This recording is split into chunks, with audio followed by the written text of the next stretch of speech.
23 अप्रैल 2006 medicine hat Canada. एक 12 साल का बच्चा अपने दोस्त के घर जाता है उसको खेलने बुलाने के लिए।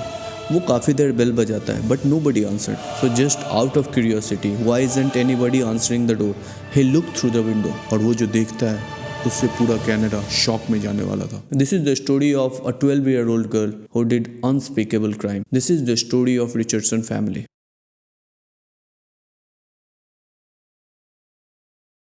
And in the middle of the show Jasmine disappear. वो ये देख के काफी डर जाता है। No mom I swear I am not lying, please come and see. Police दरवाजा तोड़ के सीधा बेसमेंट में जाती है। The crime scene was so horrific, his throat was slit, father killed all other member, they were totally clueless कि यहाँ पर क्या हुआ है। She was active on a website called vampirefreaks.com. There was blood all around. Welcome to my tragic end.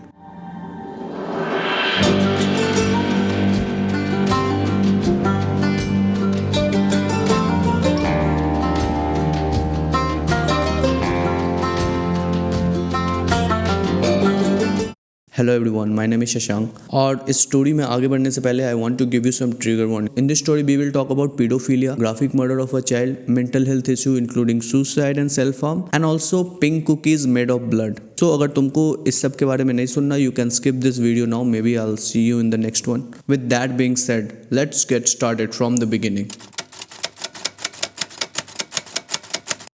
Medicine hat Canada का एक छोटा और बहुत खूबसूरत शहर है जहाँ पे रिचर्डसन फैमिली रहती थी। फैमिली में 4 लोग थे, 42-year-old मार्क, 48-year-old डेब्रा और उनके 2 बच्चे थे, 12 साल की जैस्मिन और 8 साल का Jacob. Mark was a technician और डेब्रा एक हाउस मेकर थी। Jasmine was in 7th grade और वो स्कूल में काफ़ी अच्छा कर रही थी क्योंकि उसके ग्रेड्स काफ़ी अच्छे आ रहे थे। She was also in the swim team of the school. And Jacob was a typical 8-year-old, full of energy, हमेशा एक्साइटेड रहता था। He was a big fan of star war. वो हमेशा खेलते कूदते रहता था with his friend Gareth Jacob के घर के पास ही रहता था और वो लोग हमेशा साथ ही रहते थे, साथ में स्कूल जाते, साथ में खेलते। They were kind of like inseparable. Jacob always look forward to her sister. She was a kind of role model to him. और जैस्मिन भी अपने भाई के लिए काफ़ी प्रोटेक्टिव थी और उसे बहुत प्यार करती थी। मार्क और डेब्रा अपने बच्चों पे काफ़ी प्राउड थे because they were everything that a parent can ask for. वो लोग बात मानते थे, पढ़ाई में भी अच्छे थे, खेलकूद में भी अच्छे थे। एंड ऑल्सो वो लोग जिस कम्युनिटी में रहते थे वो काफ़ी पीसफुल और सपोर्टिव था। They were nice to everybody was nice to them. So overall it was a great place to live and raise your kids. Richardson family साथ में अपना काफ़ी टाइम स्पेंड करते थे। वो लोग हमेशा वेकेशंस पे जाते रहते थे। सो they were kind of like a perfect family. Everything was going so great for them. But something started to change in a very wrong direction. Jasmine Richardson जब 11-12 साल की हुई, during that time she got to know about Gothic culture. जिनको Gothic culture के बारे में नहीं पता, so Goths were initially barbaric tribe during Roman time. अभी का जो जर्मनी है ना, उसके अराउंड वो लोग रहते थे। बट ओवर द टाइम इस वर्ड का मीनिंग चेंज होते गया। During 17th and 18th century there was a genre of literature जो पॉपुलर हुआ था। It was called gothic literature. तो उसका एक स्पेसिफिक थीम होता था, dark horror mystery. For example Dracula. I think Gotham city भी इसी गॉथ वर्ड से आया है क्योंकि बैटमैन का भी थीम डार्क और मिस्टीरियस है। बट ये टर्म पॉपुलर हुआ 70s और 80s में जब नया म्यूजिक जॉनरा इमर्ज हुआ, पंक रॉक। क्योंकि इसका भी थीम डार्क होता था तो मीडिया इसको गॉथिक म्यूजिक बोलने लगी और उसके फॉलोअर्स को goths. The people who identify themself as goth, उनका एक स्पेसिफिक स्टाइल होता है। वो लोग विक्टोरियन स्टाइल के क्लोथ्स पहनते थे, डार्क एंड ब्लैक, और उनका एक स्पेसिफिक टाइप का मेकअप होता है। And they have specific taste in music like punk rock, death metal. When Jasmine came to know about this through internet, she totally identified herself with that. उसने MySpace पे नए gothic friends बनाए। MySpace was kind of like Facebook of that time. Jasmine ने जो नए gothic friends बनाए उनका एक अलग ग्रुप था पहले से ही। वो लोग पास के मॉल में हैंग आउट करने के लिए जाते थे, तो जैस्मिन भी अब उनके साथ मॉल में हैंग आउट करने जाने लगी। और ये चीज़ उस पर इतना इन्फ्लुएंस हुआ कि like she also started wearing clothes like them. वो भी ब्लैक क्लोथ्स पहनने लगी। She straighten her hair, eye liners and all लगाने लगी थी। And not just the physical change, उसके पर्सनालिटी में भी चेंज आया था। She was a bubbly, a very talkative girl, लेकिन अब वो चुपचाप और खुद में रिजर्व रहने लगी थी। उसका स्कूल से इंटरेस्ट ख़त्म होने लगा था और अपना जो स्कूल फ्रेंड था उससे वो डिस्टेंट होने लगी थी। और इस ग्रुप के साथ काफ़ी ज़्यादा हैंग आउट करने लगी थी.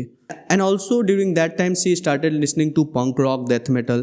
Slipknot or Misfit was her favorite band. See, I was also in this genre of music, and Slipknot is still one of my favorite band. Based on that, I can tell you it's not something a 12-year-old should be listening to. उनका lyrics, music videos, theme इतना graphic होता है, तुमको believe नहीं होगा if you are not familiar with this scene. For example, Slipknot का एक song है डिजास्टर पीस. ये गाना स्टार्ट ऐसे होता है, I want slit your throat and fuck the wound. And also Jasmine उनके साथ लोकल बैंड का जो रॉक शोज होता था वहाँ जाने लगी थी, और इन रॉक शोज में मोस्टली 20s, 30s, 40s के लोग आते थे. ऐसे ही एक रॉक शो में जैस्मिन की मुलाकात 23-year-old जेरेमी स्टाइंकी से होती है. ये 23 साल का आदमी जैस्मिन के पास जाता है and he started flirting with her and Jasmine liked it. I think this is normal, क्योंकि मैंने बहुत लोगों का सुना है कि उनके लाइफ का फर्स्ट क्रश उनका स्कूल का कोई टीचर होता है जो कि उनसे एज में 15-20 साल बड़ा होता है. So this is normal. लेकिन अगर टीचर भी अट्रैक्टेड हो and he act upon it. Houston, we have a problem. Jeremy जिस तरह की बातें बोलता था जैस्मिन को, और या फिर जिस तरह की बातें करता था, जैस्मिन उससे काफ़ी अट्रैक्टेड हो गई थी. उस रॉक शोज के बाद जेरेमी जैस्मिन से 3-4 दिन और मिलता है and after that they were in a relationship and this relationship was sexual in nature. Jeremy भी इस स्मॉल गॉथ ग्रुप का पार्ट था. तो इस स्मॉल गॉथ ग्रुप में मोस्टली 15 से 16 साल के बच्चे थे, और उसमें ये 23 साल का घोड़ा जेरेमी. तो उसका वहाँ पर एक अलग करिश्मा था. Like he was kind of like the leader of that group. Everybody cared कि what Jeremy thinks, what Jeremy says. जब मैं 13-14 साल का था तो हमारा भी एक ऐसा ग्रुप था जिसमें सारे 13-14 साल के लड़के थे, और इस ग्रुप का लीडर 24-year-old संतोष भैया. और संतोष भैया हम लोग को ऐसा बोलते थे कि वो 6 मर्डर कर चुके हैं और उन पे बहुत सारा केस चल रहा है अपार्ट फ्रॉम मर्डर. और ये चीज़ हम लोग बिलीव करते थे और हम लोग फुल्ली इम्प्रेस्ड थे. हम लोगों के बीच में काफ़ी रिस्पेक्ट था उनका. और ये सेम डायनेमिक था जेरेमी का उसके ग्रुप के साथ. एंड नॉट जस्ट बॉयज़, लड़कियां भी उस ग्रुप की उससे काफ़ी इम्प्रेस्ड रहती थी for his leadership quality, the dominant force he was showing, जिस चीज़ का वो फ़ायदा उठाता था. Jasmine was not the first victim of Jeremy. उससे पहले भी उसने बहुत सारी अंडर एज गर्ल्स को डेट कर रखा था. ये उसका पैटर्न था. आगे बढ़ने से पहले थोड़ा जेरेमी का बैकग्राउंड जान लेते हैं. तो जेरेमी का बचपन काफ़ी रफ था. उसकी माँ एक सीवियर अल्कोहलिक थी और उसका बाप काफ़ी अब्यूजिव था, जो कि उसको और उसकी माँ को, मोस्टली उसकी माँ को काफ़ी मारता पीटता था. सो या he didn't got any love and support from his family. जब जेरेमी 12-13 साल का हुआ, during that time he also started getting into this Gothic culture, और वो इस चीज़ में घुसते चला गया. Initially he started wearing dark. उसने पियर्सिंग करवाए, फिर उसने टैटू करवाए, उसने बाल मुड़वाए, और फिर एक ऐसा पॉइंट आया when he started carrying a vial of blood around his neck. I don't know वो खून किसका था, होपफुली उसी का रहा हो. और वो सबको ये बोलने लगा था he is a 300-year-old werewolf जिसको जिंदा रहने के लिए ये खून पीना पड़ता है. See, I am not a goth expert or something, but इतना बेसिक तो सबको पता है कि वेयरवुल्फ खून नहीं पीते, वैम्पायर खून पीता है. I'll tell you क्या हुआ. अगर वैम्पायर बोलेगा तो दिन में नहीं निकल पाएगा, कोई सीरियसली नहीं लेगा ना, बोलेगा कि साला वैम्पायर बोलता है धूप में घूम रहा है. एंड ब्लड वाला aesthetic he didn't want to give up because it was pretty dope,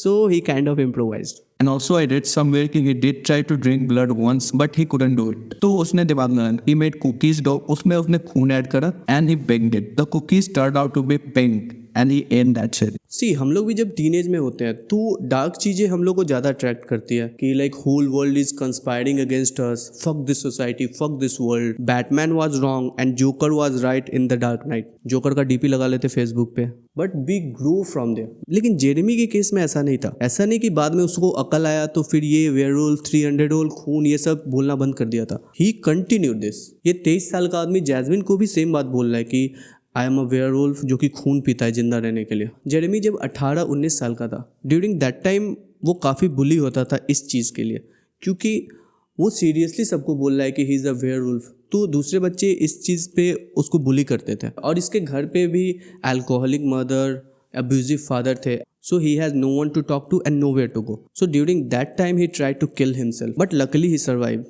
So yeah, this guy had a pretty rough childhood. But this should not be an excuse for what he did. बहुत लोगों की parenting ख़राब होती है, बहुत लोगों के life में पेरेंट एब्सेंट होते हैं, बट इट डजंट मीन कि लोग सीखते नहीं है. People learn from their own life, from their own experiences.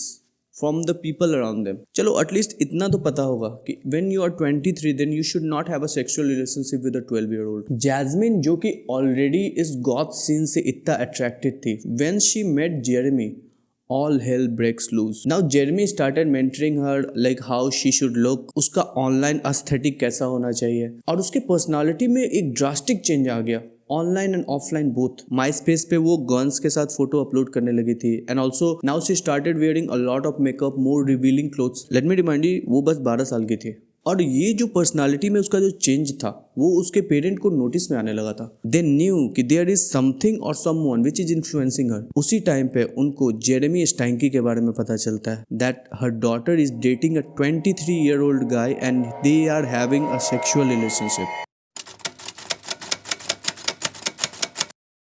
जब जैस्मिन के पेरेंट को जेरेमी के बारे में पता चला, उसके पेरेंट काफी गुस्सा हो गए ये चीज सुन के. और ऐसा नहीं कि वो गुस्सा जैस्मिन पे थे, बिकॉज दे न्यू कि she was the victim here, that guy was grooming her daughter and was taking advantage of her. अगर सेम चीज़ें इंडिया में हुआ होता तो अब तक जैस्मिन का ऑनर किलिंग हो गया हुआ था और प्राइम सस्पेक्ट होता हेमराज. उस टाइम पे जैस्मिन के पेरेंट ने जैस्मिन को पनिश नहीं करा था, हाँ, लेकिन थोड़ा रेस्ट्रिक्शन लग गया था. Like she was not allowed to go to rock show now, and also अब वो किससे बात कर रही है, कहाँ जा रही है, ये सब पे थोड़ा रोक टोक लग गया था. और ये सब चीज़ें जैस्मिन को पनिशमेंट लग रही थी.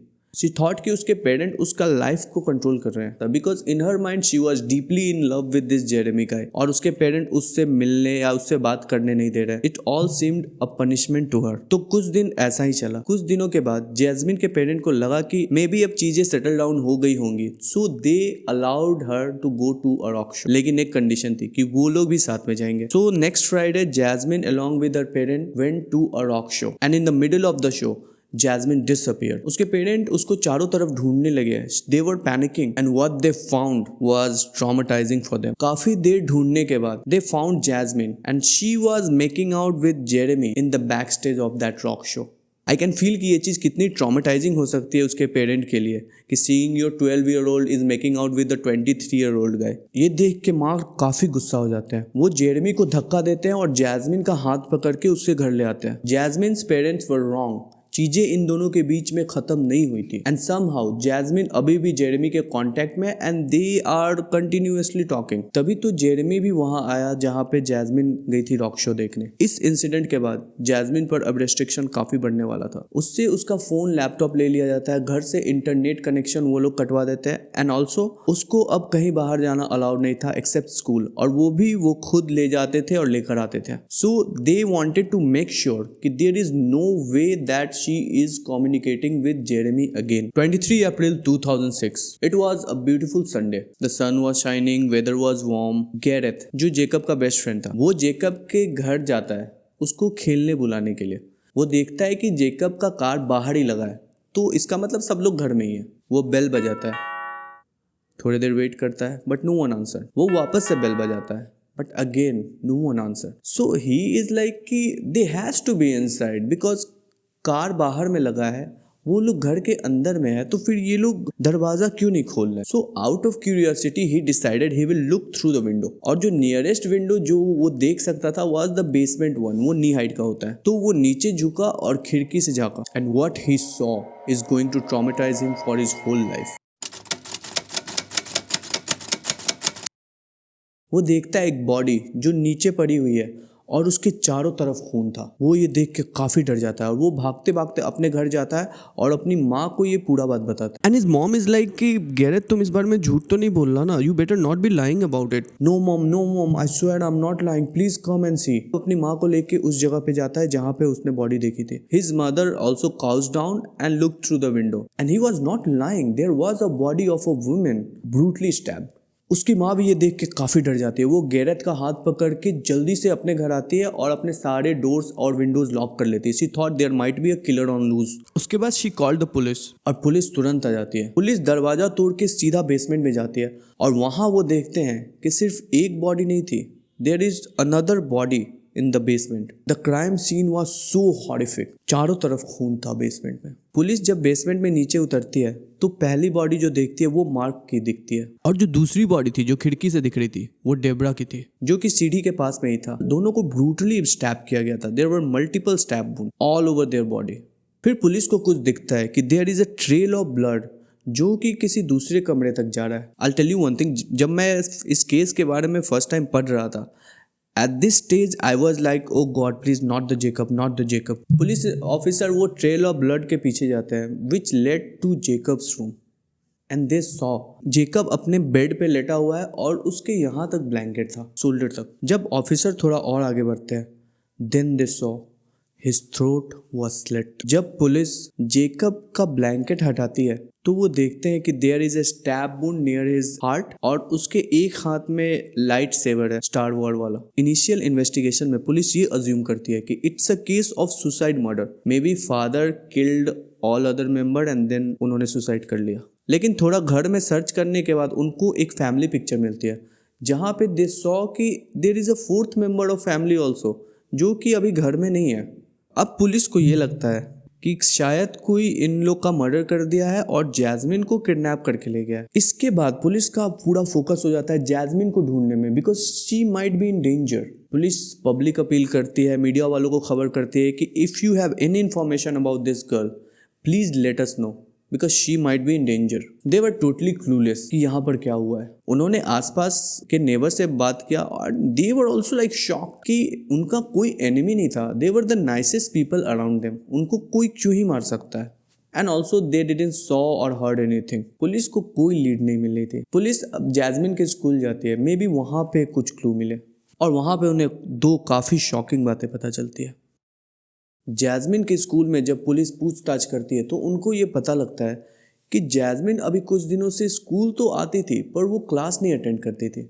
Instead she used to go to library और वहाँ पे एक कंप्यूटर था जहाँ पे वो पूरा दिन बैठे रहती थी। पुलिस वो कंप्यूटर के पास जाती है and they saw the search history और वहाँ पे पुलिस को पता चलता है कि she was active on a website called vampirefreaks.com. So vampirefreak.com was kind of like a social media for people who identify themselves as a mythical creature like vampire, werewolf. तो jasmine इस website पे काफ़ी active रहती है। Police लेकिन अभी भी clueless रहती है कि वो पूरे दिन भर बैठ के इस वेबसाइट पर क्या कर रही है। और जो दूसरी चीज़ पुलिस को पता चलती है वो कि जैस्मिन अभी कुछ दिनों से काउंसलिंग ले रही है स्कूल में। तो पुलिस स्कूल के काउंसलर के पास जाती है और वो जैस्मिन का फाइल लेते हैं और उस फाइल में they saw a very disturbing drawing. तो उसमें उसने एक ड्राइंग बनाया था जिसमें वो अपने पेरेंट के ऊपर गैसोलीन डाल के जला देती है और उस पर लिखा हुआ था ha ha ha you are burning. I am really shocked कि ये चीज़ काउंसलर को नॉर्मल कैसे लगी and why didn't he report it. And also police को बहुत सारे कॉल्स भी आते हैं कि उन्होंने जैस्मिन को पार्क के पास देखा है, उन्होंने जैस्मिन को किसी रेस्टोरेंट के पास में देखा है। लेकिन जब तक पुलिस वहाँ तक जाती थी तब तक जैस्मिन वहाँ से निकल चुकी होती है। पर इस सारे फ़ोन कॉल में एक चीज़ कॉमन थी, they all were saying same thing, it doesn't look like कि शी हैज़ बीन किडनैप्ड। वो अपना हंस रही है, बात कर रही है, एंजॉय कर रही है। अब पुलिस ये चीज कंसीडर करने लगती है मे बी वो खतरे में नहीं है स्काइलर, वो एक खुद खतरा है। लेकिन थोड़ी देर बाद पुलिस को एक मेजर लीड हाथ लगती है। Someone from a restaurant called the police and they said कि there is a girl who looked like Jasmine and she is talking about some murder, like someone has been gutted like fish. She mentioned that. Police तुरंत वहां पे पहुंच जाती है and there they saw Jasmine was with Jeremy.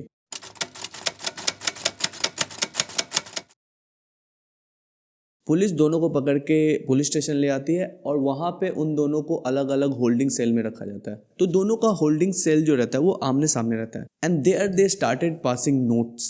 तो first note Jeremy ने pass करा था, उसमें उसने लिखा था you said you wanted to get engaged, so here is a question, will you marry me? If so it will be a verbal agreement. जिसके reply में जैस्मिन ने लिखा ha I never thought I'd find myself hysterically laughing in a holding cell in these circumstances, but still you make me so happy. Yes I will, I would love to. थोड़ी देर बाद उनको questioning के लिए अलग अलग interview room में ले जाया जाता है। तो जब पुलिस ने उनसे क्वेश्चन करा कि do they know anything about the murders, they just confessed everything, they have committed the murder and they were kind of like proud about what they did, they show no remorse और whatsoever. तो Jeremy अब police को बताता है कि how they planned and executed these things. जब Jasmine के पास जेरेमी को कांटेक्ट करने का कोई ऑप्शन नहीं था, जब उससे उसका फोन, लैपटॉप सब कुछ ले लिया गया था, during that time Jasmine started using her school computer to communicate with him. उसने vampirefreak.com पे अपना अकाउंट बनाया था with user name runaway devil, और जेरेमी भी उस पे एक्टिव था with user name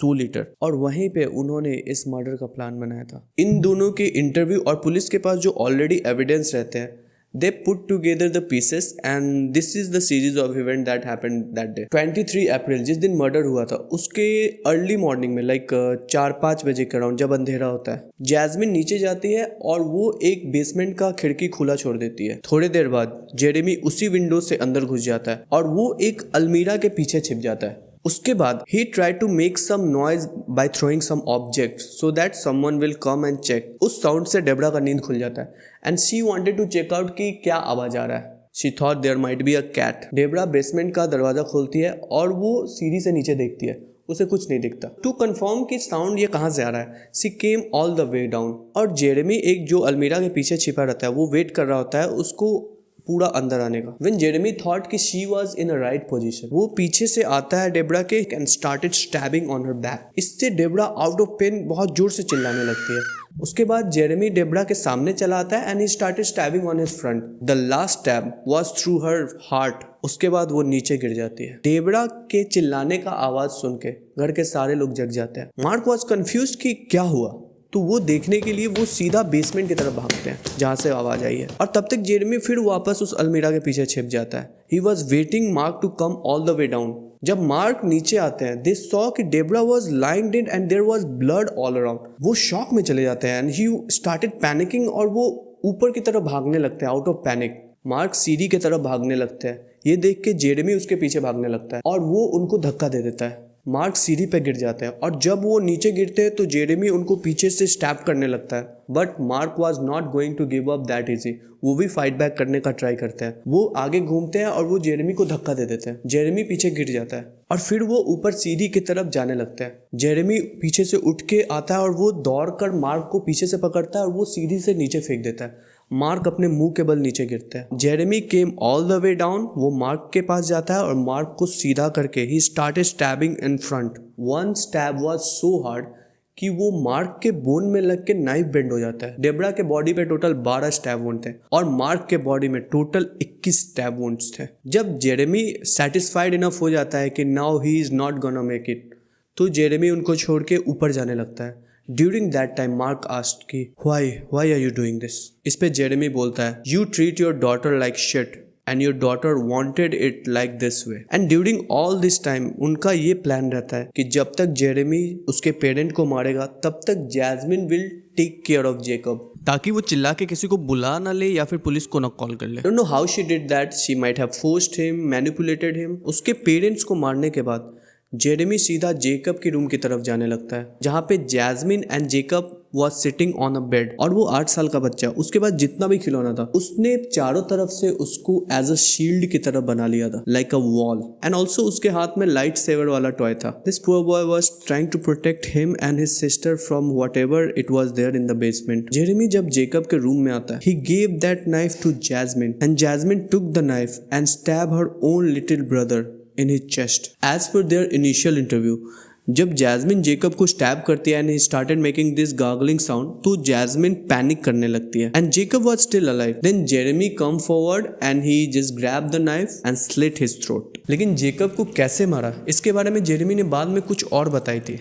and it will make you sick. Interview के बाद जेरेमी पुलिस से पूछता है कि have you watch this movie called Natural Born Killer? Police said no I haven't. Jeremy बोलता है I think it's the best love story ever. Of course नाम से ही लग रहा है। So for those who haven't watch this movie is written by Tarantino and तुमको पता ही होगा उनके मूवी में कितना ग्राफिक वायलेंस दिखाया जाता है। So this movie is about a serial killer couple name Mickey and melody, और इनका जो फर्स्ट विक्टिम होता है वो मेलोडी के पेरेंट्स होते हैं। और इस मूवी में ये दिखाया गया है कि मीडिया कैसे वायलेंस को ग्लैमराइज करती है, कैसे एक किलर्स को वो सेलिब्रिटी बना देती है। So in his mind he was the protagonist of that movie. खुद को हीरो समझ रहा था वो। इंटरव्यू के बाद पुलिस जेरेमी के घर जाती है और वहाँ से उसका लैपटॉप लेकर आते ताकि और भी एविडेंस उसको मिल सके। पुलिस इन दोनों के बीच का जो चैट होता है वो रिकवर करती है and they went through it.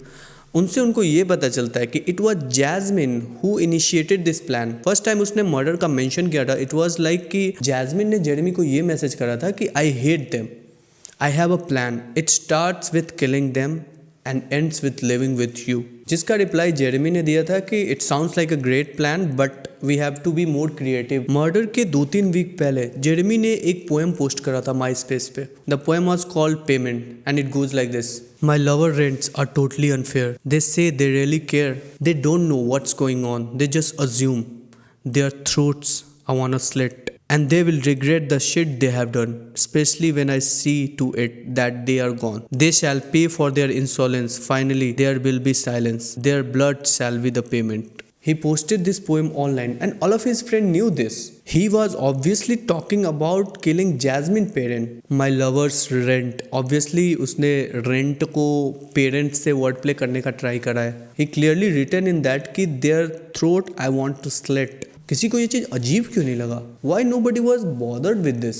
And not just Jeremy, Jasmine ने भी एक पोस्ट डाला था मर्डर के एक दिन पहले, welcome to my tragic and.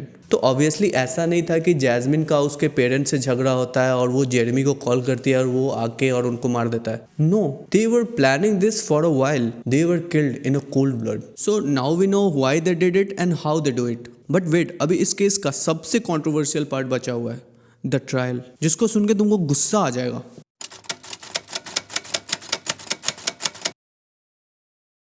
With all the evidences and confession, police filed case against them for 3 counts of murders. So while they were awaiting the trial, एक पुलिस ऑफिसर अंडरकवर इनमेट बन के Jeremy के पास जाता है और वो उससे फ्रेंडशिप कर लेता है, उससे और इन्फॉर्मेशन निकलवाने के लिए ताकि केस स्ट्रांग हो। और जेरेमी को जब उस पर ट्रस्ट हो जाता है, वो काफी डिस्टर्बिंग डिटेल्स बताता है इस केस के बारे में। He said it was Jasmine who killed the Jacob. It was Jasmine who slashed his throat. And when Jacob was dying, he was making some gargling sound.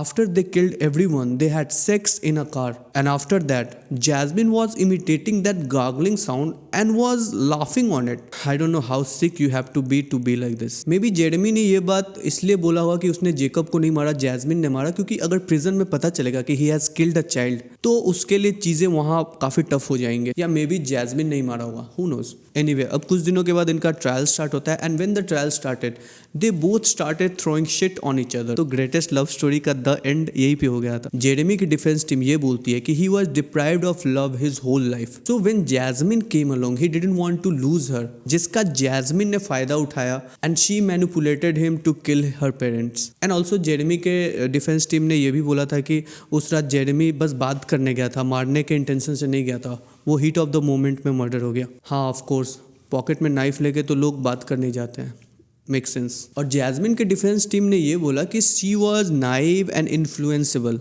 And Jeremy manipulated her to do this. I agree, she was naive, she was influenceable because she was just 12, but at the same time she was well raised. She didn't have problematic childhood like Jeremy. She initiated this plan. She showed no empathy or love toward her parent, toward her own little brother. She was naive, इसका मतलब ये नहीं कि उसको कोई इतना influence कर दे कि उसका पूरा एम्पैथी खत्म कर दे। इन माई एक्सपीरियंस बच्चों में ज्यादा एम्पैथी होता है। I have a 6-year-old and a 4-year-old cousin. I see them, उनमें हमसे काफी ज्यादा एम्पैथी है।